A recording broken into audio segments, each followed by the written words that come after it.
जय Hind to all my respected students on behalf of Goyla classes में आप सभी का स्वागत करता हूं। जैसा कि आप जानते हैं, हम गोयला क्लासेस की तरफ से आपका जो फाउंडेशन है वो स्ट्रांग बने, इसीलिए हम लेक्चर रिकॉर्ड कर रहे हैं जिसका आधार है एनसीईआरटी और जिसमें स्टेप बाय स्टेप आपको पढ़ाया जा रहा है। पॉलिटी के लिए क्लास 9 से हम पढ़ रहे हैं, ठीक है।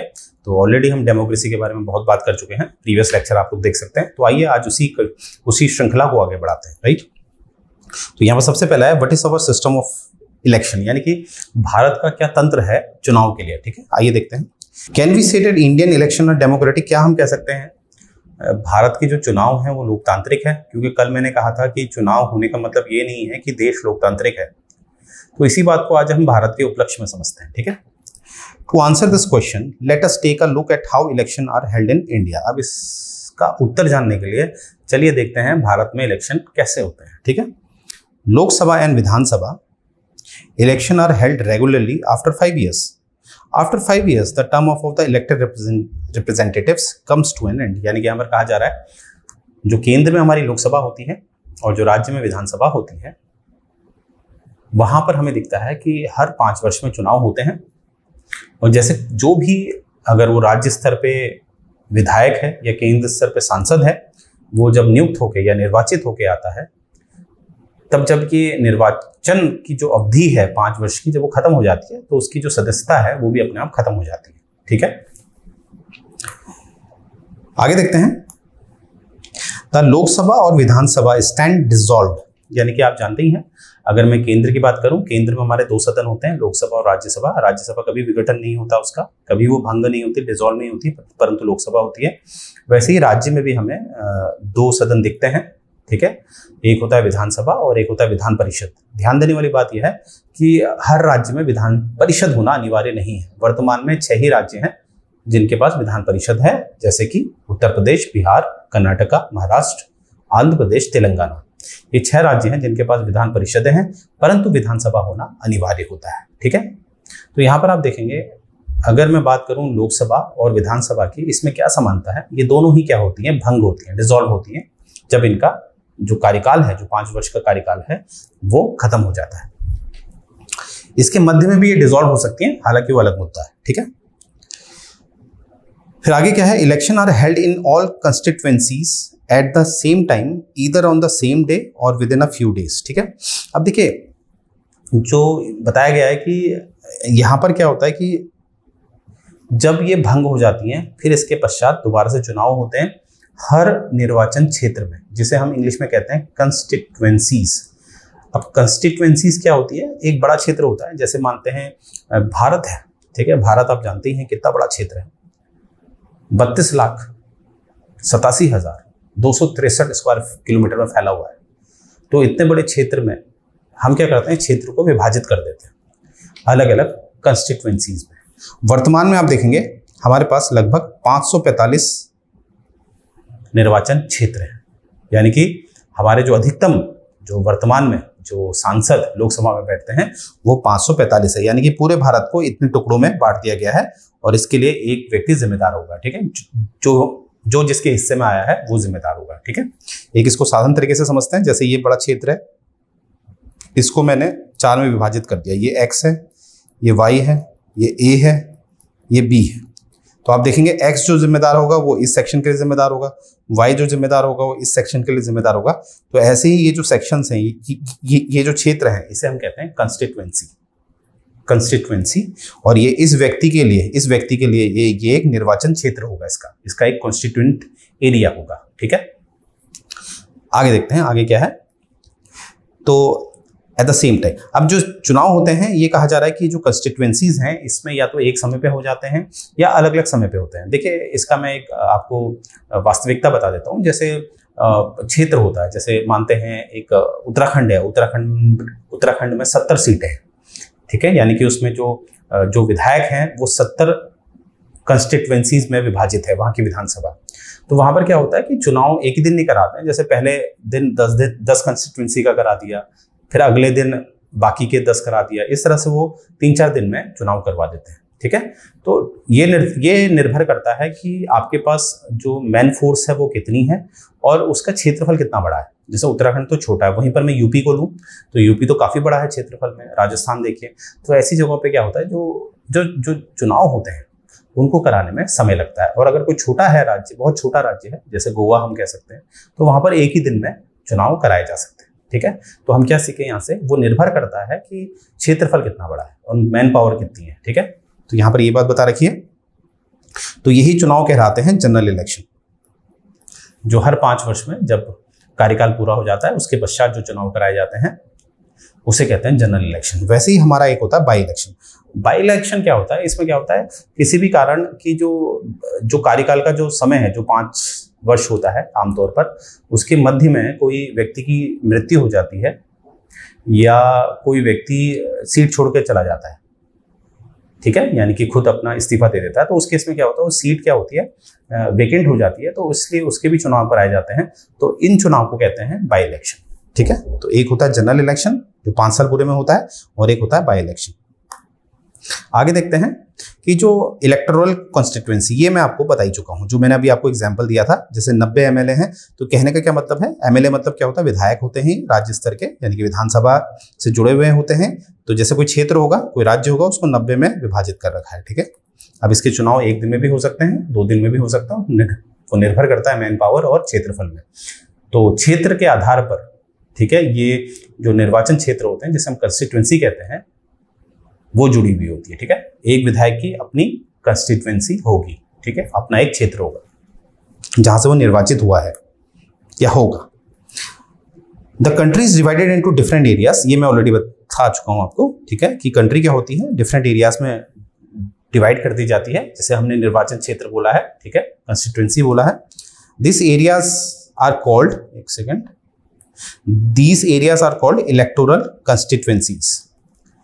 ठीक है, अब देखिए ये जो कंस्टिट्यूएंसीज है, यहां पर मैंने भी बताया आपको कि एक व्यक्ति जो है वो दर्शाता है। ठीक है, जैसे अगर वो राज्य की बात है तो एक एमएलए होगा, विधायक होगा, तो उसका अपना एक क्षेत्र होगा।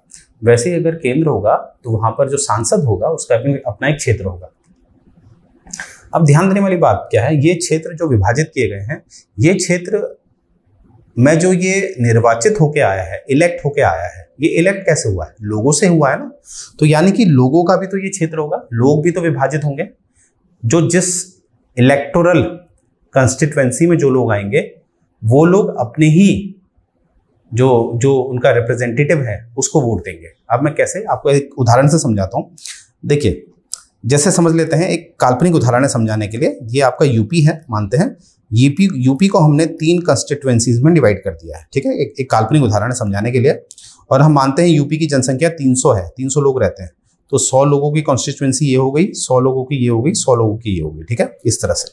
और इनका जो क्षेत्रफल है, मानते हैं इसका भी 1 किलोमीटर स्क्वायर है, 1 किलोमीटर स्क्वायर, इसका भी 1 किलोमीटर स्क्वायर, और इसका भी 1 किलोमीटर स्क्वायर। ठीक है, इस तरह से ये क्षेत्रफल, क्योंकि ये एरिया के हिसाब से हमें डिवाइड करना होता है, तो हमने कर दिया है। क्योंकि एक जो यहाँ से चुन के आएगा व्यक्ति, मानते हैं ये एक्स व्यक्ति है, ये जो चुन के आया है, इसका जो क्षेत्रफल होगा, इसका कार्य का जो एक एरिया होगा, वो इसी के अंतर्गत होगा। ठीक है, ये इसी क्षेत्र को दर्शाएगा, ये एक्स। तो देखो यहाँ पर जो 100 लोग हैं, ये केवल इसके लिए वोट करेंगे। ठीक है, अगर इसके विरोध में कोई और भी खड़ा है, जैसे ए खड़ा है, ठीक है, अन्य पार्टी से, तो यहाँ के लोगों के पास ये विकल्प होगा, एक्स और ए। वैसे ही यहाँ पर जो विकल्प होगा, मानते हैं यहाँ पर वाई खड़ा है और बी खड़ा है, तो ये वाले जो हैं ये वोट करेंगे इनको, ये वाले इनको वोट नहीं करेंगे। ये बात आपने याद रखनी है।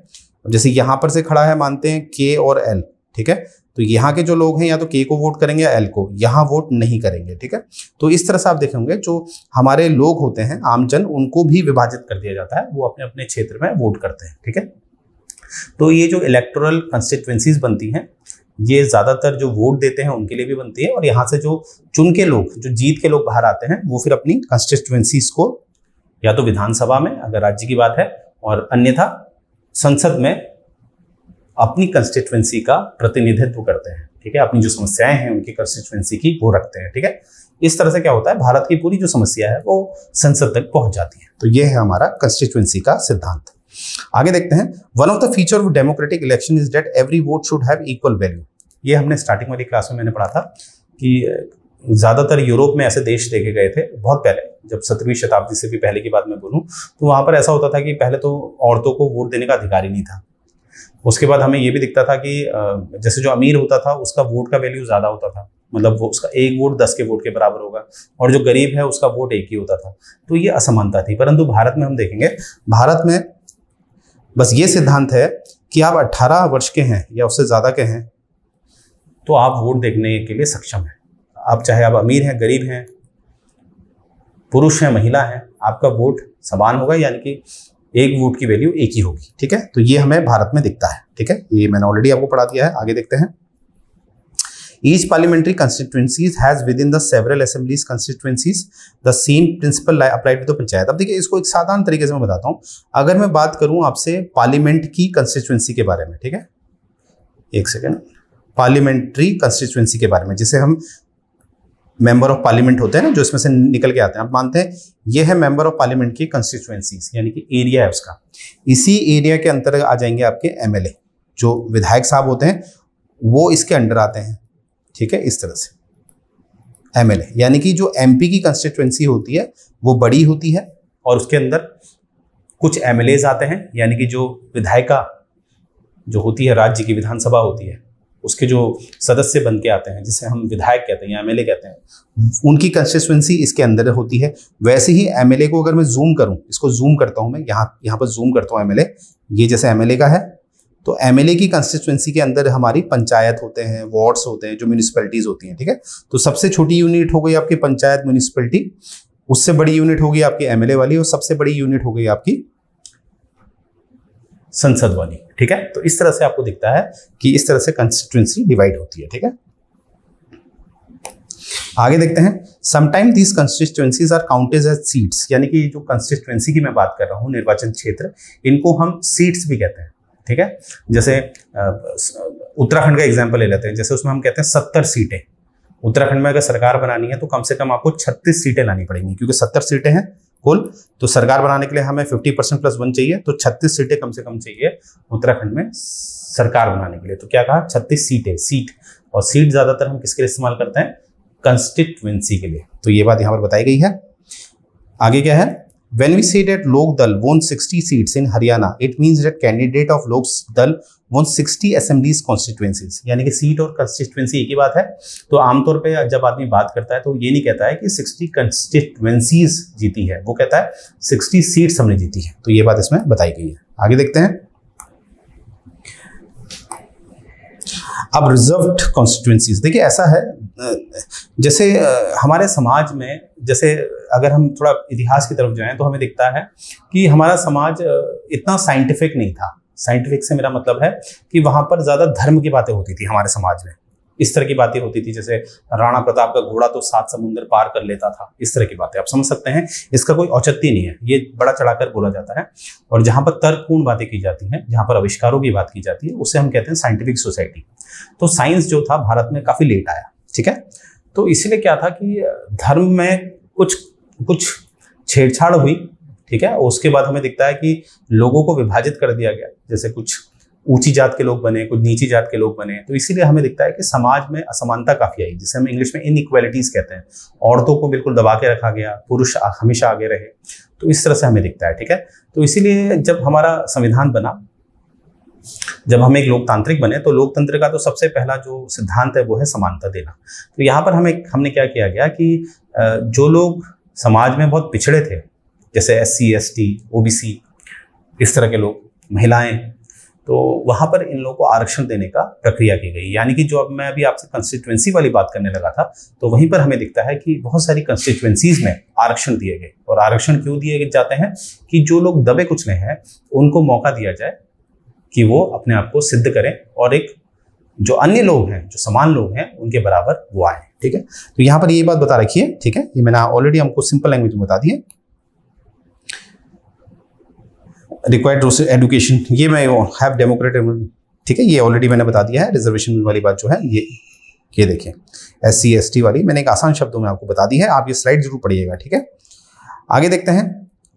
Similarly only those belonging to schedule caste can contest in election from the constituency reserve for ST।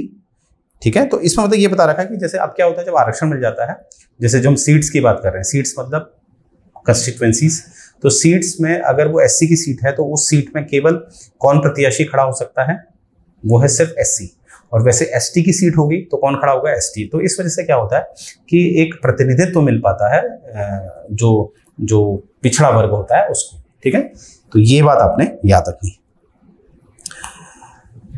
तो आगे ये ओबीसी के लिए भी आप देखें, ओबीसी के लिए भी बात वही है, ठीक है। इसमें बताया गया 1/3 of the seats are reserved in the rural and urban local bodies, ठीक है, वुमेन कैंडिडेट। जैसा कि वर्तमान में, जैसे कि आज 21 सितंबर है और हम जानते हैं बुधवार को वुमेन रिजर्वेशन बिल जो है वो पास हो गया है लोकसभा में, फिलहाल लोकसभा में।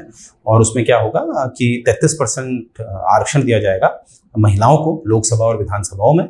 और ये भी आपने याद रखनी है कि जो 33% दिया जा रहा है ये लोकसभा और विधानसभाओं में दिया जा रहा है। और पहले से अगर मैं 73वां संशोधन की बात करूं, 73rd अमेंडमेंट, ठीक है, तो 73rd अमेंडमेंट जो हुआ था 1992 में, जिसके द्वारा जो एक पंचायती राज होता है वो एक संवैधानिक दर्जा मिला उसे। और वहीं पर हमें दिखता है कि 1/3 यानी कि 33% रिजर्वेशन हमें लोकल बॉडीज में दिखता है औरतों का, यानी कि पंचायत और म्यूनिसिपैलिटीज में, ठीक है। तो यानी कि लोकल बॉडीज में तो पहले ही ये आरक्षण आ चुका था और फिलहाल अब हमें इतने वर्षों के बाद लोकसभा और राज्यसभा में भी हमें उम्मीद दिख रही है ये बिल आने से कि महिलाओं का प्रतिनिधित्व बढ़ेगा, ठीक है। ये बात आपने याद रखनी है। तो देखिए ये इतनी बातें याद रखें। और जो नेक्स्ट है जो हम पढ़ने वाले हैं वो हम पढ़ेंगे आने वाली क्लास में, क्योंकि लेक्चर लंबे हो, फायदा ना हो, जैसे कि मैं चाहता हूँ रिवीजन करते रहें, ठीक है। तो 20 से 30 मिनट के लेक्चर होते हैं तो उससे आपका रिवीजन अच्छा रहता है, राइट। तो मुझे उम्मीद है ये लेक्चर आपको पसंद आ रहे होंगे और अगर पसंद आ रहे हैं तो कमेंट करिए, राइट। तो यहीं से मैं ये लेक्चर एंड करने जा रहा हूँ। जय हिंद।